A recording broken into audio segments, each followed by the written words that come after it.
ஜெய் சீதாராம். அனைவருக்கும் வணக்கம். மார்ச் 29 சனி பெயர்ச்சி நடைபெறவிருக்கிறது. இன்னும் கொஞ்ச நாள் தான் இருக்குது. அதனுடைய பலன் மீனராசி அன்பர்களுக்கு எப்படி இருக்கும் அப்படின்னு பார்த்தீங்கன்னா, கடந்த 2.5 வருஷம் விரயச்சனியாக இருந்தார். எப்பயுமே சந்திரன் மேலே போனால் அது ஜென்மச்சனி, சந்திரனுக்கு 2ஆம் இடத்துல போனால் அது பாதச்சனி, அதாவது முடிய போகிறதுன்னு அர்த்தம். சந்திரனுக்கு 12ஆம் இடம் அப்படின்றது அது விரயச்சனின்னுவாங்க. நிறைய செலவுகளை கொடுக்கும், தேவையற்ற செலவுகள், நஷ்டம், பிரச்சனைகள் எல்லாம் கொடுக்கும். அதாவது ஹாஸ்பிட்டல் செலவாக இருக்கும், வம்பு வழக்கு பிரச்சனைனால செலவுகள் ஏற்படும். இதெல்லாம் விரயச்சனி. இப்போ ஜென்மத்திலே போகிறார். இப்போ ஜென்மத்தில் போகும்போது என்னென்னா கொஞ்சம் குழப்பத்தை கொடுப்பார். ஏதோ ஒரு வெயிட்டை தூக்கி நம்ம மேலே வச்ச மாதிரி இருக்கும்.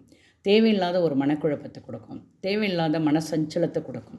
எதுக்குடா இருக்கிறோம், ஏன் இது மாதிரி பேசுகிறாங்க, நம்ம பேச்சு யாருமே கேட்கலையே ஃபேமிலியில் அப்படின்லாம் தோணும். ஏன்னா பேச்சு என்பது நம்ம சந்திரன் மேலே, நம்ம மேலேயே இருக்கார் சனி பகவான்.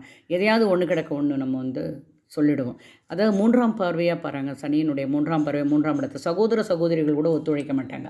ஏன்னா சனி பார்க்கும் இடம் பாழ் தான். அதே குரு வீட்டிலேருந்து பார்க்குறதால ஓகேன்னு ஆகிடும். 7ஆம் பார்வையாக கலத்திரஸ்தானத்தை பெறும். கணவன் மனைவிக்குள்ளே கருத்து வேற்றுமைகள் வரும். அதே மாதிரி 2வது குழந்தையினுடைய ஆரோக்கியத்தில் பிரச்சனை வரும். அதே கூட்டாளிகள் யாராவது கூட்டாளிகளோடு சேர்ந்து பிஸ்னஸ் பண்ணுற மாதிரி தான் மிக எச்சரிக்கையாக பண்ணணும். இது 2வது சுற்றோ இருந்தால் ஓரளவுக்கு நல்லாயிருக்கும். இதுவே 3வது சுற்று வரும்பொழுது, அதாவது 60 வயதை கடந்தவர்கள் மிகவும் ஜாக்கிரதையாக இருக்கணும். இந்த ஆரோக்கியத்தில் கண்டபடி சாப்பிடக்கூடாது, மருந்து மாத்திரைகள்லாம் ஒழுங்காக எடுத்துக்கணும்.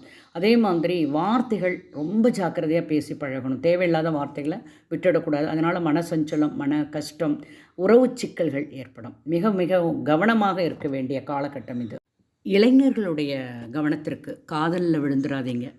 தேவையில்லாத யாரையோ சந்தித்து யார் மேலேயே காதல் கொண்டு நம்ம அவளை தான் கல்யாணம் பண்ணிக்க போகிறேன், இவரை தான் கல்யாணம் பண்ணிக்க போகிறோம், பெண்களும் ஆண்களும் தேவையற்ற முடிவுகள், தேவையற்ற ஒரு காலகட்டம் இது. அந்த சமயத்தில் எடுத்துடாதீங்க. ரொம்ப ஜாக்கிரதையாக இருக்கணும். நல்லவனாக இருந்தாலும் நல்ல பெண்ணாக இருந்தாலும் வீட்டில் பேசி மெதுவாக முடிவு எடுக்கணும், பொறுமையாக இருக்கணும். அது ரொம்ப ரொம்ப அவசியம்.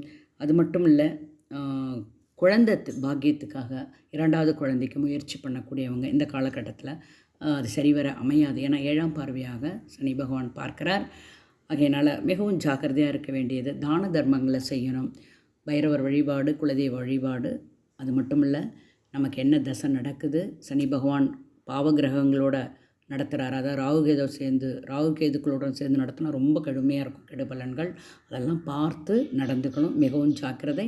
மீனராசி அன்பர்களே, அனைத்துக்கும் குலதெய்வ வழிபாடு, உங்களுடைய இறை வழிபாடு, தான தர்மங்கள் உங்களை காப்பாற்றும். வாழ்க வளமுடன். நன்றி, வணக்கம்.